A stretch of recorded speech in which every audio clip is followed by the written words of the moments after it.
ketik. Di mana ya?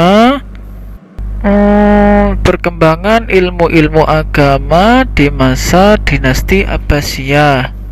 Sudah berjam-jam aku browsing di Supripedia, tapi aku tidak bisa menemukan artikel satupun. Bagaimana terus dengan tugasku ini? Masa sih aku tidak mengumpulkan? Pasti dimarahin Pak Guru.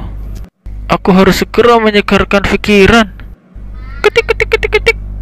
Aku harus mencari channel dari Saiful Raqib. Mungkin di sana ada video pembelajaran tentang materi yang sedang aku cari.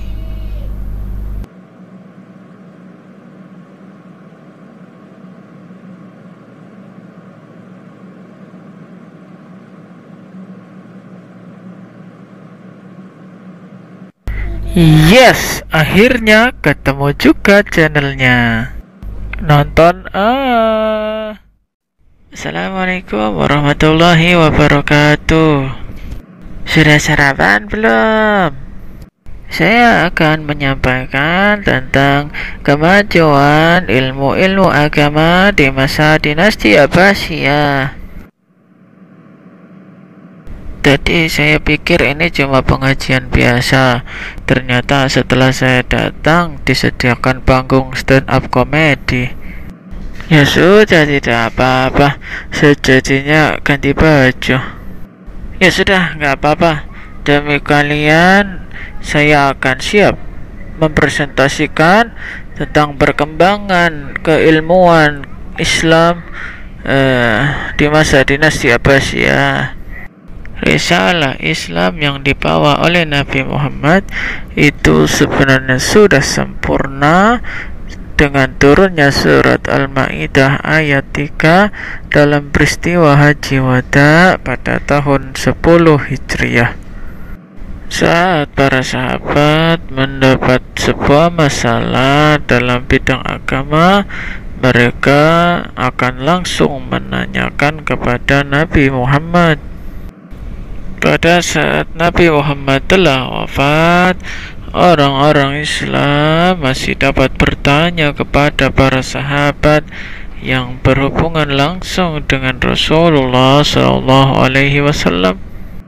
Dimulai sejak era dinasti Umayyah, kemudian dilanjutkan oleh dinasti Abbasiyah.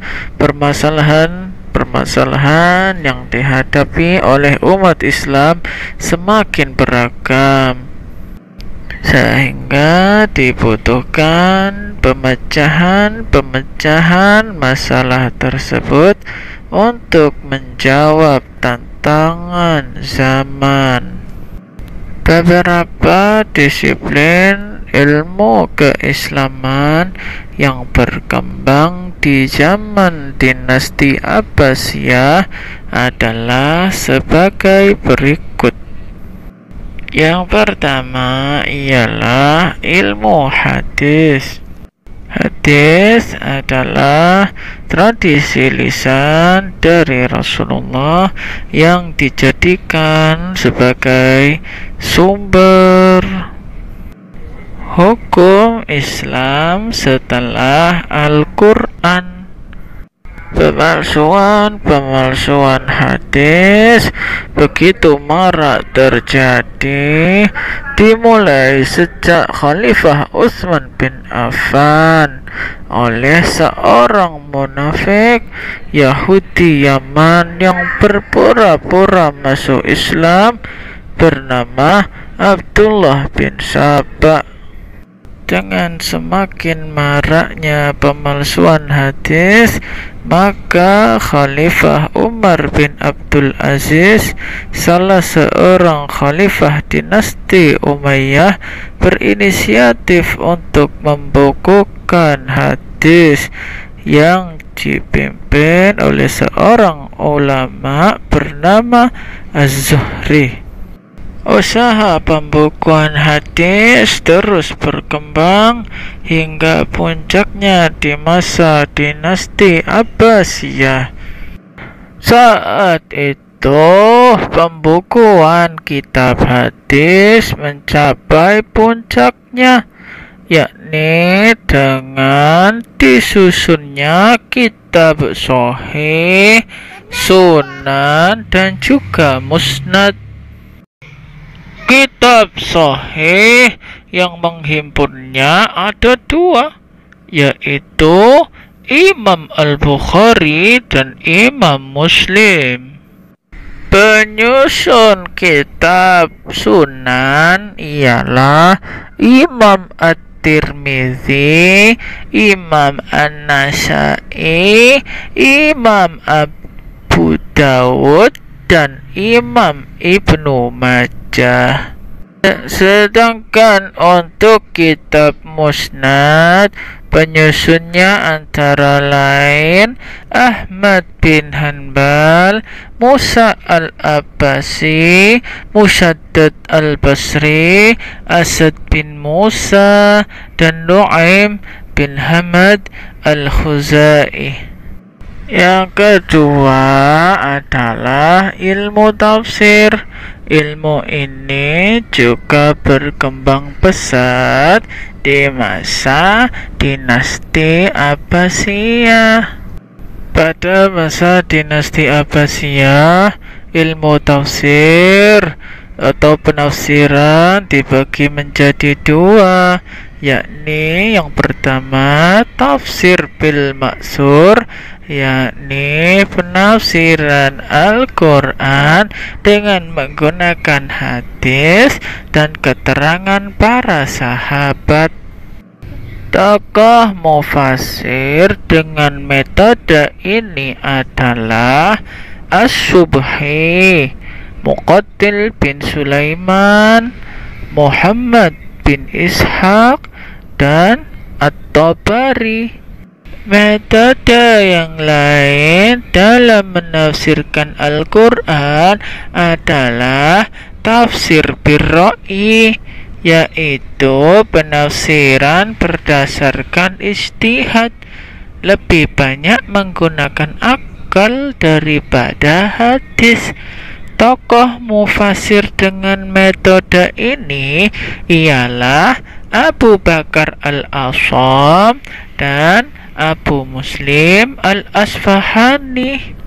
Yang kemudian adalah ilmu fiqih. Ini yang ketiga. Pada masa dinasti Abbasiyah muncul ulama-ulama fikih yang kita sebut sebagai 4 imam madhab.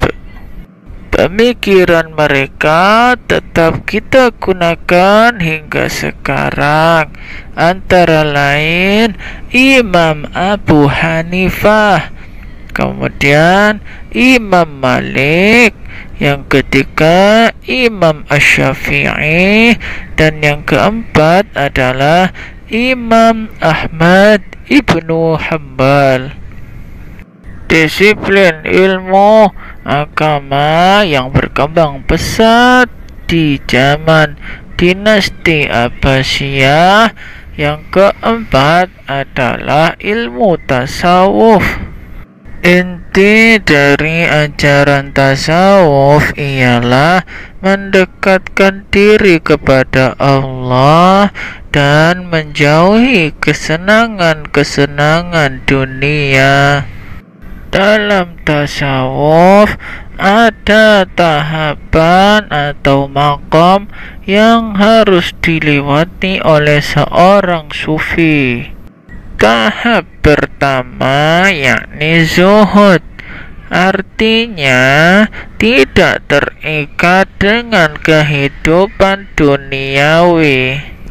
Yang kedua ialah mahabbah, artinya merasa cinta yang mendalam kepada Al-Khaliq atau Allah serta mengabaikan makhluk. Yang ketiga adalah makrifah, yakni pengalaman ketuhanan atau tingkatan mengenal Allah secara dekat. Tingkatan keempat ialah fana dan baqa. Fana artinya hilangnya sifat-sifat tercela dari dalam diri manusia, sedangkan baqa mewujudnya sifat-sifat baik. Tingkatan terakhir yang kelima ialah ittihad dan hulul. Tingkatan ini membuat seorang sufi merasakan dirinya telah bersama Allah. Nah, itulah penjelasan yang dapat saya sampaikan terkait perkembangan ilmu-ilmu keagamaan di masa dinasti Abbasiyah. Saya rasa tidak perlu ada yang bertanya ya, waktunya sudah habis.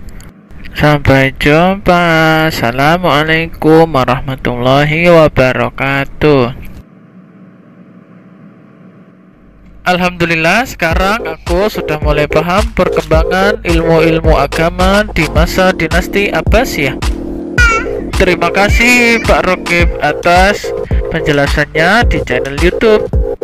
Saya like, subscribe, dan komen Sampai jumpa ya teman-teman. Jangan lupa like, share, dan subscribe ya. Assalamualaikum warahmatullahi wabarakatuh.